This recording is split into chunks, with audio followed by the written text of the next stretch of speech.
नमस्कार दोस्तों, InFocus civil academy में आप सभी का स्वागत है। दोस्तों आरओ एआरओ की परीक्षा के लिए प्री और मेंस दोनों के ही सिलेबस को हम लोग डेली बेसिस पर अपने इस वीडियो लेक्चर और पीडीएफ के माध्यम से तैयार करते हुए चलते हैं। इस क्रम में आज का जो हमारा ये वीडियो लेक्चर है उसमें हम लोग देखते हैं कि आज हमें क्या किन बातों को डिस्कस करना है। सबसे पहली बात कि जो ऐसे कोटेशन है उस पे अगर देखें तो सब जो हम लोग को ऐसे में यूज करने के लिए हम लोग डेली तैयार करते हुए चलते हैं, उसमें आज बहुत ही सरल सा स्टेटमेंट है जो कि चाणक्य का है। चाणक्य ने क्या कहा था कि संभव है पानी में तैरने वाली मछली आकाश में उड़ने लगे, मगर राज्य कर्मचारी रिश्वत न ले, यह संभव नहीं। एक आसान सा स्टेटमेंट है और जो कि उसमें कुछ भी ऐसा रोज के विपरीत यहां पर समझाने वाला तो कुछ है नहीं। इसको आप लोग बस ये याद कर लिए कि जहां पर भी रिश्वतखोरी या प्रशासन या फिर भ्रष्टाचार इत्यादि की कहीं पर भी बात हो निबंध में, उसमें आप लोग बेधड़क इसको डाल दीजिए। ठीक है, इसी मकसद से ही आपको रोज का रोज तैयार कराया जाता है। आगे बढ़ते हैं। जो अशुद्ध और शुद्ध शब्द हैं उनमें हम लोग देखते हैं कि आज हम लोग को किसको डिस्कस करना है। तो देखिए, सबसे पहला शब्द है पौरुषत्व। ऐसे कई सारे शब्द आते हैं जो कि जिनमें दो तीन चीजें एक साथ मिलाकर लिख दी जाती हैं। जैसे यहां पर पुरुष से बना है, पुरुष से एक शब्द बनता है आपका पुरुषत्व और एक शब्द बनता है पौरुष। तो यहां पर इन दोनों को ही मिला के पौरुष भी बना दिया गया और पौरुषत्व भी बना दिया गया। तो यानी ये जो है वर्ड गलत हो जाता है। या पुरुष से जब पुरुषत्व वर्ड बनता है तो वो भाववाचक संज्ञा बनती है, वो वर्ड सही है आपका, पुरुषत्व वर्ड सही है। परंतु और साथ ही जब इसका विशेषण बनाया जाता है पौरुष तो वह भी वर्ड सही है, परंतु इन दोनों को मिलाकर जो वर्ड बनाया गया है पौरुषत्व, ये गलत है। तो आप लोगों को यह चीज ध्यान रखनी है, पौरुष होता है सही, ना कि पौरुषत्व। आगे देखिए नुपुर, ये मैंने आपको जो हमारा क्वेश्चन आंसर सीरीज चल रही है हिंदी की उसमें भी बताया था कि नुपुर मतलब पायल। पायल जो है उसमें नुपुर हम लोग आमतौर पर बोलते यही हैं, परंतु ये नुपुर ना होकर के नूपुर होता है। कई लड़कियों का नाम भी होता है ऐसा। तो नूपुर जो है वो सही वर्ड है, यानी यहां पर नू में बड़े ऊ की मात्रा लगेगी। ठीक है, आगे देखें निर्दयी, बहुत ज्यादा पूछा जा चुका है ये वर्ड और इसको आप लोगों को भूलना ही नहीं है बिल्कुल। निर्दयी का मतलब, निर्दयी देखिए यहां पर निर्दयी ना होकर के निर्दय होता है, तो यानी या में ई की मात्रा नहीं रहेगी। कई बार पूछा गया, इसलिए इसको तो भूलने कोई सवाल ही नहीं पैदा होता। आगे देखिए तद्भव तत्सम में आज हम लोग को क्या देखना है। फिलहाल हम लोग धीरे धीरे अब इसकी संख्या बढ़ाएंगे। 4-5 दिनों में, आने वाले 4-5 दिनों में हम लोग देखेंगे कि इसके जो अभी हम लोग 3-3 करके चल रहे हैं डेली बेसिस पे, इसको हम लोग बढ़ाते हुए 5-5, 6-6 या उससे भी ज्यादा बढ़ा सकते हैं। जैसे कि हमारी परीक्षा की तिथि का कुछ भी क्लियर होगा कैलेंडर के माध्यम से, तब हम लोग इसको उसी संख्या में, उसी अनुपात में बढ़ाने की कोशिश करेंगे। चलिए फिलहाल तद्भव तत्सम का देखते हैं। तो चीता, चीता का जो तत्सम हो जाएगा वो हो जाएगा चित्रक। ठीक है, चीता का तत्सम हो जाएगा चित्रक। और उसके अगला जो है वो है खेत। खेत का होता है क्षेत्र। खेत का जो हमारा तत्सम होता है वो होता है क्षेत्र, और इसी से मिलता है खेत से ही खेती वर्ड बन गया। तो यहां पर क्षेत्र का क्षेत्री नहीं हो जाता है बल्कि क्षेत्रित होता है।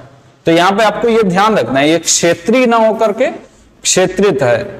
तो ये जो है थोड़ा सा आप लोग ध्यान रखिएगा।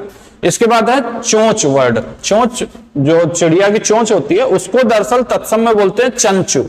ठीक है, ये कट गया है जो, ये चंचू लिखा हुआ है। और उसके बाद देखिए आगे बढ़ते हैं। जो वाक्यांश के लिए एक शब्द है उसमें आज जो हम लोग को देखना है कि जिसके सिर पर बाल ना उगे, जिसके सर पर बाल ना उगे उसे बोलते हैं खलवाट। ठीक है, खलवाट बोलते हैं, यानी जिसके सिर पर बाल ना उसे खलवाट बोलते हैं। जिसके अंग प्रत्यंग गल गए हों तो ये गलितांग, जैसा कि इसके नाम से ही स्पष्ट है गलित अंग, तो यानी जिसके अंग गल गए हों तो गलितांग हो जाएगा। आजीवन ब्रह्मचर्य का व्रत लेने वाला नैष्ठिक हो जाएगा। आजीवन ब्रह्मचर्य का जो व्रत लेते हैं उन्हें नैष्ठिक बोल दिया जाता है, यानी निष्ठा जिनकी बनी हुई है, तो उससे बन गया नैष्ठिक वर्ड। आगे देखते हैं शब्द विलोम में आज जो है सबसे पहला कि पीन। पीन का मतलब होता है पुष्ट या मजबूत, तो उसका जो हमारा विलोम हो जाएगा वो हो जाएगा कृश। ठीक है, पीन का विलोम हो जाएगा कृश। कृश का मतलब होता है कमजोर। कृश का मतलब कमजोर और पीन का मतलब मजबूत, तो वैसे जो है पुष्ट बोल देते हैं पीन को। तो पीन का हो जाएगा कृश। प्रफुल्ल, प्रफुल्ल मतलब बहुत खिला हुआ, ठीक है, उसका जो उल्टा हो जाएगा वो हो जाएगा म्लान। म्लान मतलब मुरझाया हुआ या बुझा हुआ कह सकते हैं। तो प्रफुल्ल का उल्टा हो जाएगा म्लान। आगे देखते हैं दानी। दानी का उल्टा हो जाएगा कृपण। दानी मतलब आपको जो बहुत ज्यादा ध्यान देता है, दानी का उल्टा हो जाएगा कृपण। ठीक है, आगे बढ़ते हैं, पर्यायवाची शब्दों पर आते हैं। और पर्यायवाची शब्दों में देखते हैं तो सबसे पहला जो आता है वो आता है आम। आम का मतलब होता है, सबसे पहले तो आपका आम्र, आपको पता ही है, आम्र से आम बन गया, तत्सम तद्भव। उसके बाद देखिए अमृत फल। अमृत फल भी बोलते हैं आम को। और रसाल सहकार। ठीक है, आम्र, अमृत फल, रसाल, सहकार। उसके बाद देखिए गन्ना। अब यहां पर ये आपको ध्यान रखने वाली बात है कि रसाल को जो है वो आम में भी यूज होता है। दरअसल आम को भी रसाल बोलते हैं और गन्ना को भी रसाल बोलते हैं। तो यानी कि आपका आम्र जो है वो आम हो गया, अमृत फल हो गया, रसाल हो गया, सहकार हो गया, ये तो आपका आम में आ गया। सहकार यहां पे ध्यान दीजिएगा, आप लोगों के लिए एक नया वर्ड है, यानी कि इंपॉर्टेंट है ये आपके लिए। और अगर आप लोगों को इस वीडियो में कुछ भी समझ में ना आ रहा हो स्पष्ट रूप से, तो आप इसके साथ में पीडीएफ भी खोल के इसको देख सकते हैं। ठीक है, गन्ना में देखते हैं तो ईख, आपको पता ही है, सामान्य सा शब्द, बचपन से पढ़ के आ रहे हैं, ई फॉर ईख। आगे देखते हैं रसद।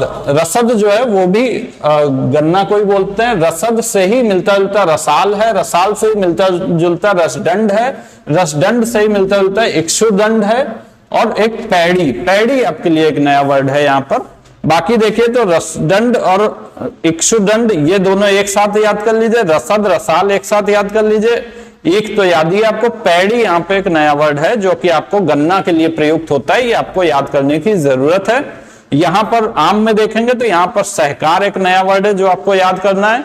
एक खास बात यहां पर ध्यान देने वाली यह है कि रसाल का मतलब आम भी होता है और रसाल का मतलब गन्ना भी होता है। ठीक है, आगे बढ़ते हैं तो थकान। थकान जो है वो दरअसल बोलते हैं श्रांति और क्लांति। क्लांति का मतलब भी थकान होता है और शांति का मतलब भी थकान होता है। अब देखिए शांति को मिटाया जाता है विश्रांति से, यानी आराम करके। तो शांति का मतलब थकान और विश्रांति का मतलब आराम करना। इसी प्रकार से क्लांति, देखिए क्लांति दरअसल बोलते हैं मानसिक थकान को, लेकिन यहां पर थकान के सेंस में इसका भी यूज हो जाता है। तो ये आपके पर्यायवाची शब्द हो गए। आगे बढ़ते हैं प्रशासनिक शब्दावली पे। प्रशासनिक शब्दावली में सबसे पहला जो हमारा वर्ड है वो है खोटा सिक्का। खोटा सिक्का, खोटा सिक्का बोलते हैं बेस क्वाइन को। ठीक है, बेस क्वाइन। अब देखिए बेस का वैसे आप देखेंगे तो बेस हो जाता है आधार, क्वाइन देखेंगे तो सिक्का, लेकिन यहां पर ये आधार सिक्का ना होकर के खोटा सिक्का इसको बोलते हैं। यही इसकी खूबसूरती है प्रशासनिक शब्दावली की, कि इसमें हम लोगों को कुछ भी चीजें जो दी हुई हैं बुक में वो रटना पड़ता है, भले ही उसके मायने हम लोग को कॉमन सेंस से ना समझ में आ रहे हो फिर भी। आगे देखते हैं स्वायत्त। स्वायत्त को बोलते हैं ऑटोनोमस। ऑटोनोमस आप लोग काफी देखते होंगे, ऑटोनोमस बॉडी या स्वायत्त निकाय बोलते हैं। तो स्वायत्त का मतलब ऑटोनोमस हो गया। अधिलाभ, अधिलाभ बोलते हैं बोनस को। ठीक है, बोनस को बोलेंगे अधिलाभ। ये आप लोगों को एग्जैक्ट वर्ड याद रखना है, बोनस का मतलब अधिलाभ हो गया। बाहर देख ली कोई है। आगे देखते हैं मुहावरे और लोकोक्तियां में। मुहावरे और लोकोक्तियां में देखेंगे सबसे पहला जो है हमारा वो है घोड़े बेचकर सोना। घोड़े बेचकर सोना मतलब बहुत निश्चिंत हो जाना, किसी भी काम के प्रति एक लापरवाही के सेंस में इसको नेगेटिवली यूज किया जाता है कि घोड़े बेचकर सोना, निश्चिंत हो जाना। उसके बाद कोढ़ में खाज होना, यानी कोई भी दुख है उसमें और ज्यादा दुख अगर हमारा बढ़ जाता है तो उसको बोलते हैं कोढ़ में खाज हो जाना। ठीक है, या एक तो करेला दूजा नीम चढ़ा, तो वो भी लगभग इसी से मिलता जुलता है, कोढ़ में खाज होना।